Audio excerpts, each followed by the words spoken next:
Vanakkam, welcome to Saiva Petakam once again. I'm really happy to see you all this week again with another Thevaram episode. We're going to sing a Thevaram and we're going to look into its meaning.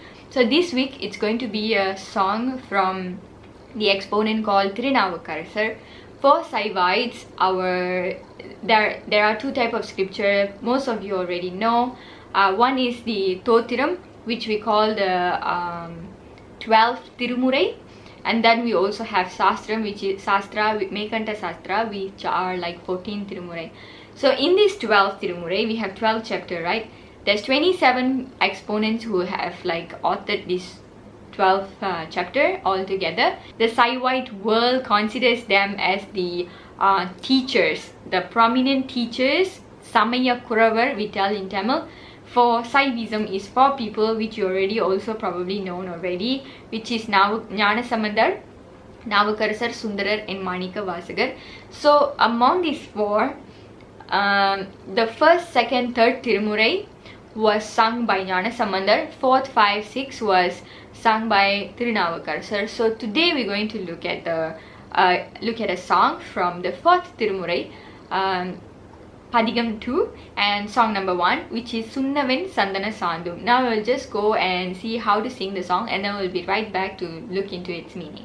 Tiruchitrambalam Sunnaven Sandhana Saanthum Sudarthingal Sulamaniyum Vanna Urivai Udayum Valarum Pavala Niramum Annalaran Muranerum Magalam Valaya Aravum Tinnan Kedila Punalum Udayar Oruvartamanam Anjuvadhyadunrum Illai அஞ்ச வருவதும் இல்லை அஞ்சுவையாதொன்றும் இல்லை அஞ்ச வருவதும் இல்லை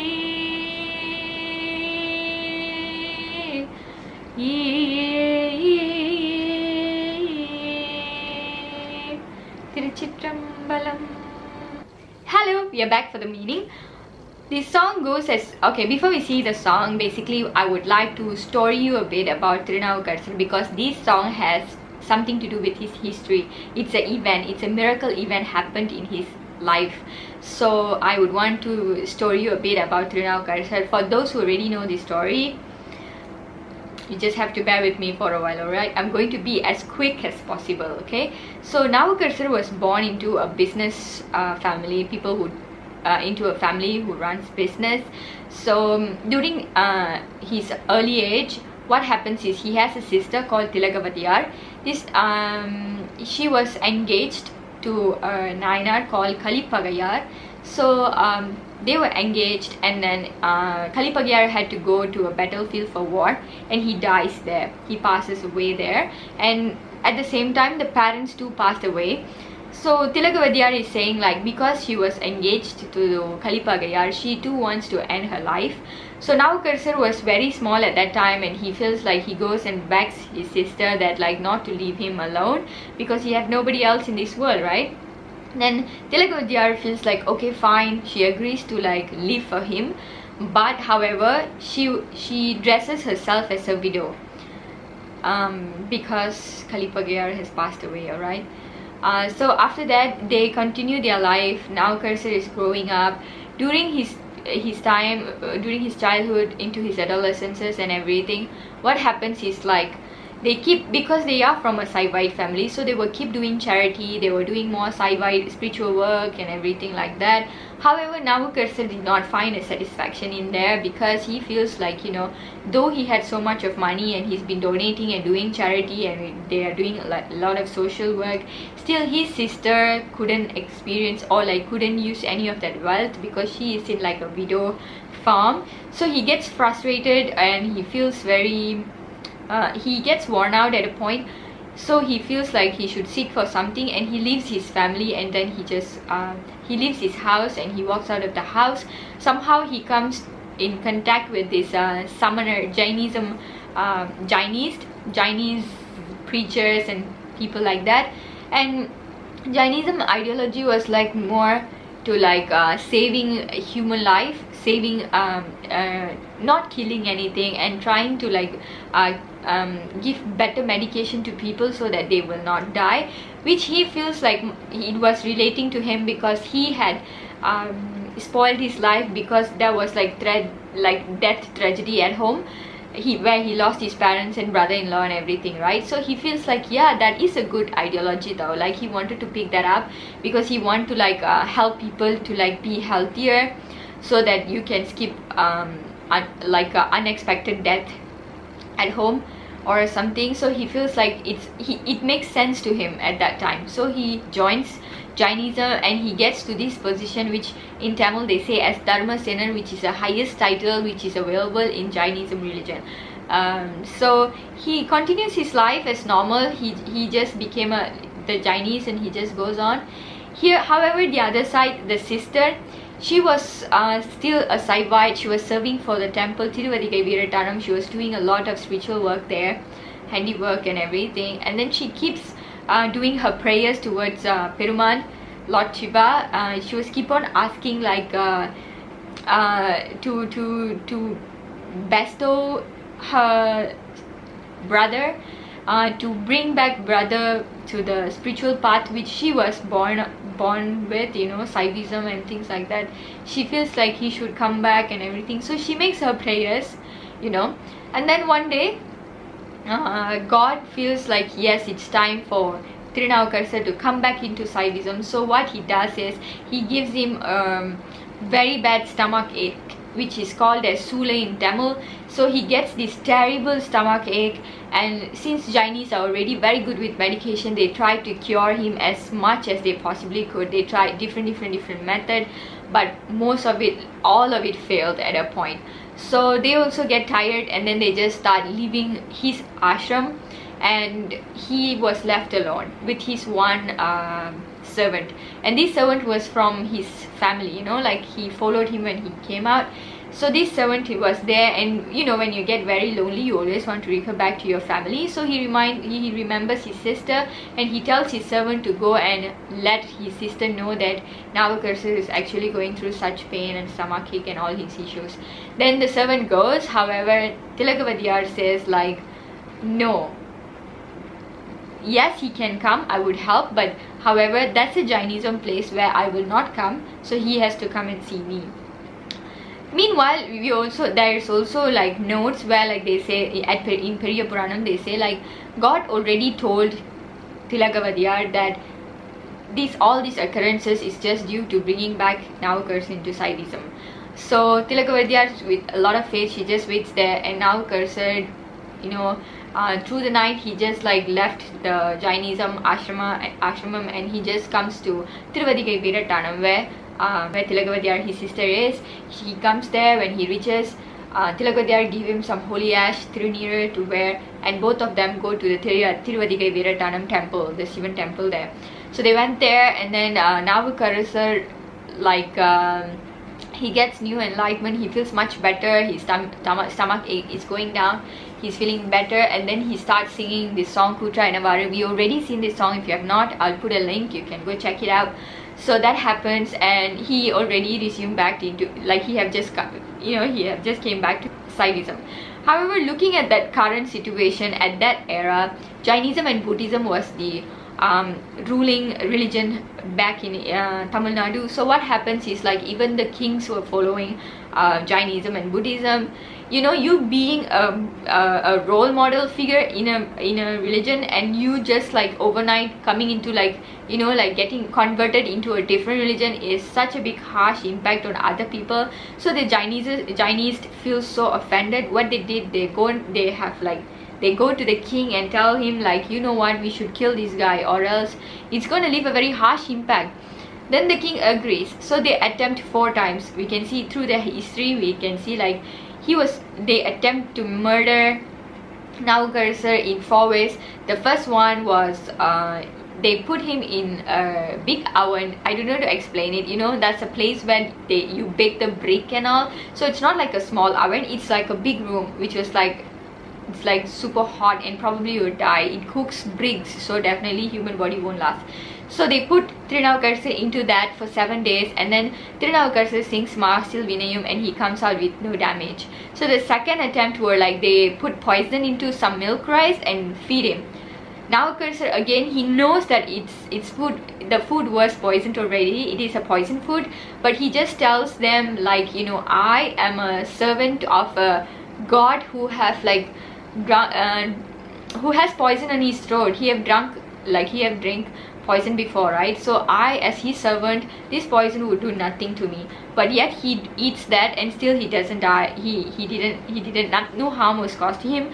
So Chinese were like even more furious, and this is the attempt they really want to like they come up with the idea where they're going to leave a very, very angry elephant to like crush him. So that's when this song was sung. That's why we have to see like this much of history. I'm really sorry if it's draggy, right? Never mind, we can just refresh, right? Sometimes we forget stories, so it's story times is always good, right? So yeah, so it is you know, I do want to read for you in Tamil how they say it, but I'll try to explain to you, right? So the summoner runs into the king's hall, and then they say like, you know, Nanju kalandu ootidavum tunjudalilan, you know, we feed him poison, he didn't die. Namadhu samayathu nanjithir mandira valimaye adarku thunaiyayittru. You know, we have some mantras in our religion which can break the poison of a venom. Probably that would have already helped him. Avan tunjilaniyal, if he didn't die, em uyirum nin murayum tunjuvadu thidam. We will die and your kingdom will definitely be demolished. You know, they say like that, they're complaining. And then they say Madikattar Arasan, the foolish king, says Avanai kadiyum thiram yadu. He's asking, how do we kill him then? So Samanar again replies, Nin kotravaya kalitru yedire viduvadu danini seyyattakkadu. They say like that. So only way is we're going to leave, you know, we should like we should release this angry elephant to let crush him, you know. That's the way he's going to die. That's the way we're going to take, that's the way we're going to apply. So the Arasan also says, like the king also says, agrees to it. So even in Periya Puranam they explain how was the situation, right?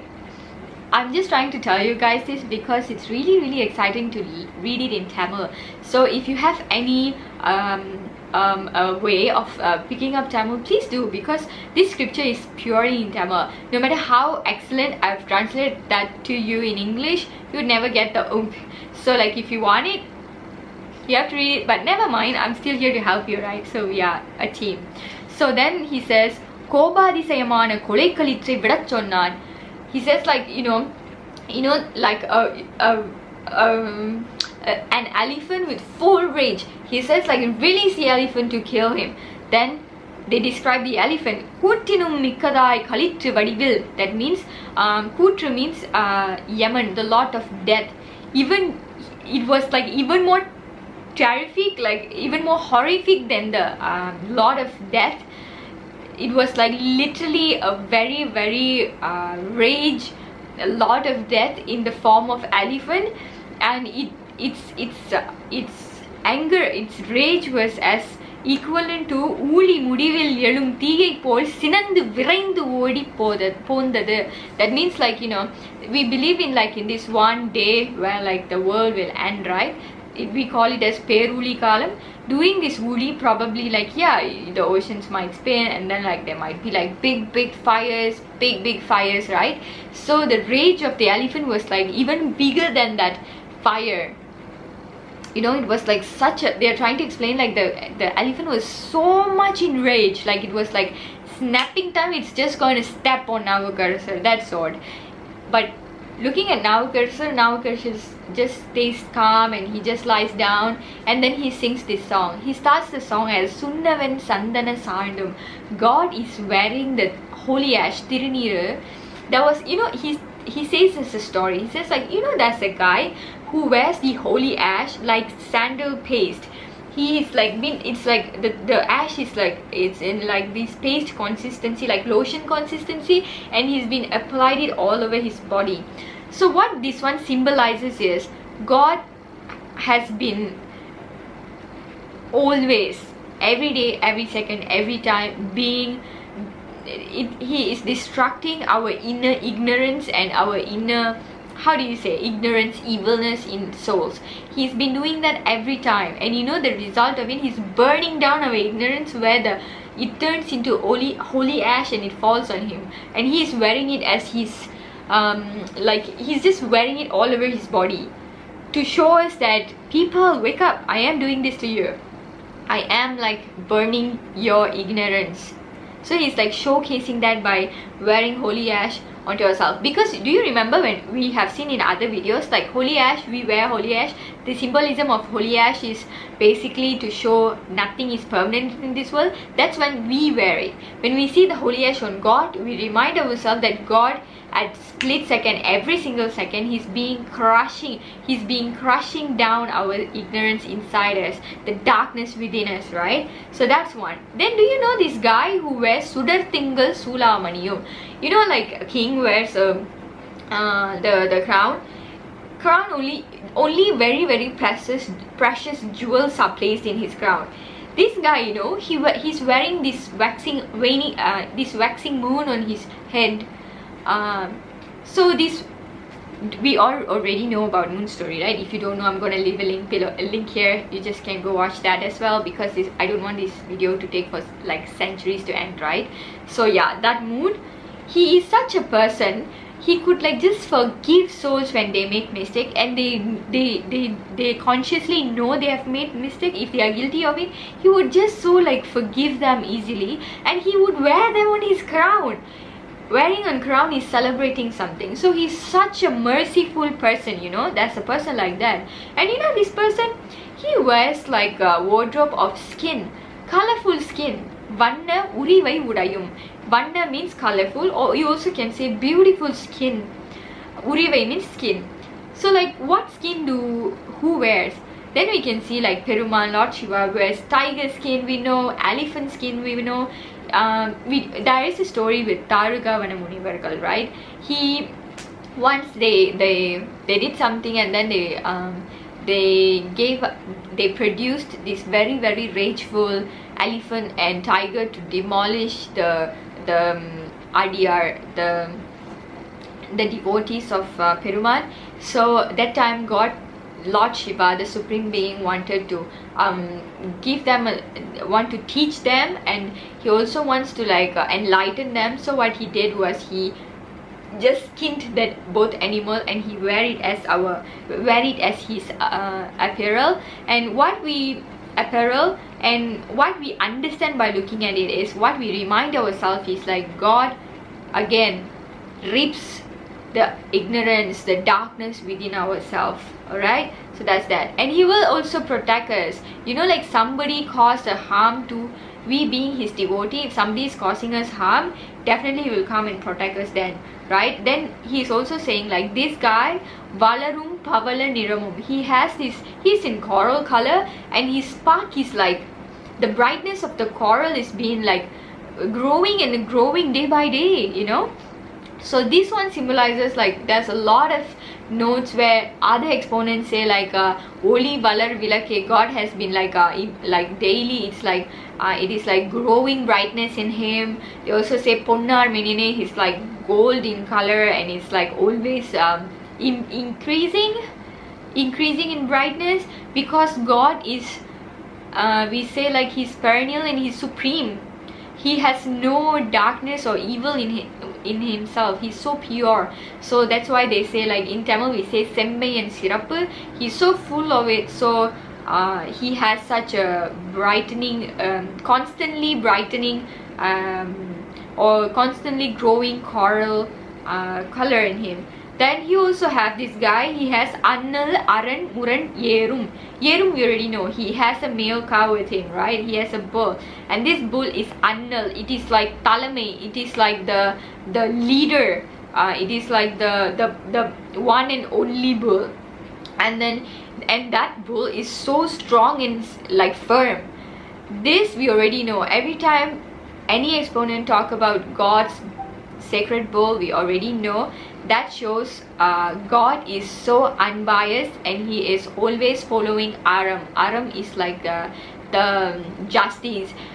He is never unbiased. He is like, he never take anybody's side. He doesn't take any of our offering and give us more. He only gives good and bad, every experiences in our life according to what's necessary. So that's that. And then he also wears, this guy, he wears Agalam Valaya Aravam. Aravam means snake. Agala Valaya means it's like widely spread. He's wearing widely spread snakes on his chest, and these snakes are always referred as the ability of enlightenment in ourselves as a soul. It is like, it is a knowledge where it will enable us to know the Supreme Being. So God has constantly been there and feeding us knowledge whenever and whatever needed. So that was that. That's what symbolizes by the snake. And then also they say Tinnan Kedila Punalum. Tinnan means like there's a river bank, strong river bank. They're describing a river called Kedila.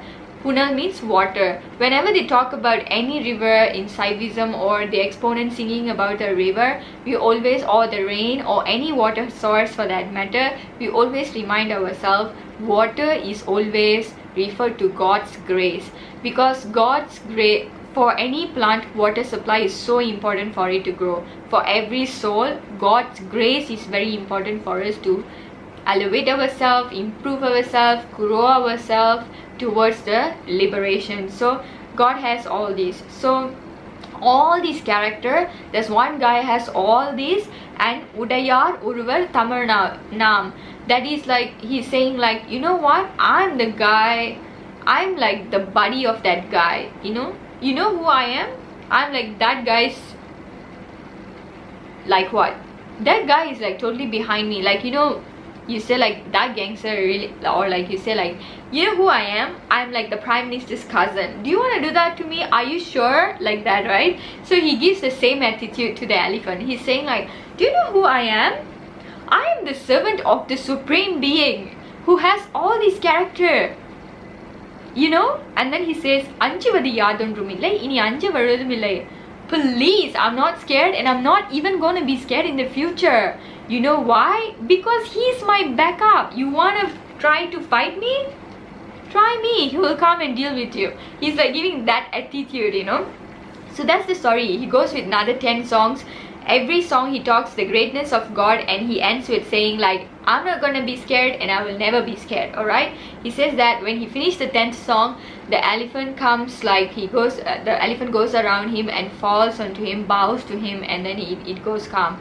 So moral of this song is only two things. One, God, whatever he's wearing on him, whatever you see, snake, cow, anything that he's wearing, the Ganges, anything, everything is God's grace. He's only symbolizing his grace. It only symbolizing God's act of grace. What mercy act, what he have done for us, what he's trying to do for souls, right? The second point is, if you trust this God, if you surrender to this God, if you really think God is the one who's leading you, then don't worry about your past, don't worry about your present, don't worry about your future. God is going to be there as your backup. He's planning everything. What else is going to be so hard for us to like be so scared of? Nothing can really scare us. That's what this song is trying to tell us, right? So I hope I did some justice to this song. That's all for this song. Hopefully I'll see you in another video. Until then, take care and bye bye. Bye.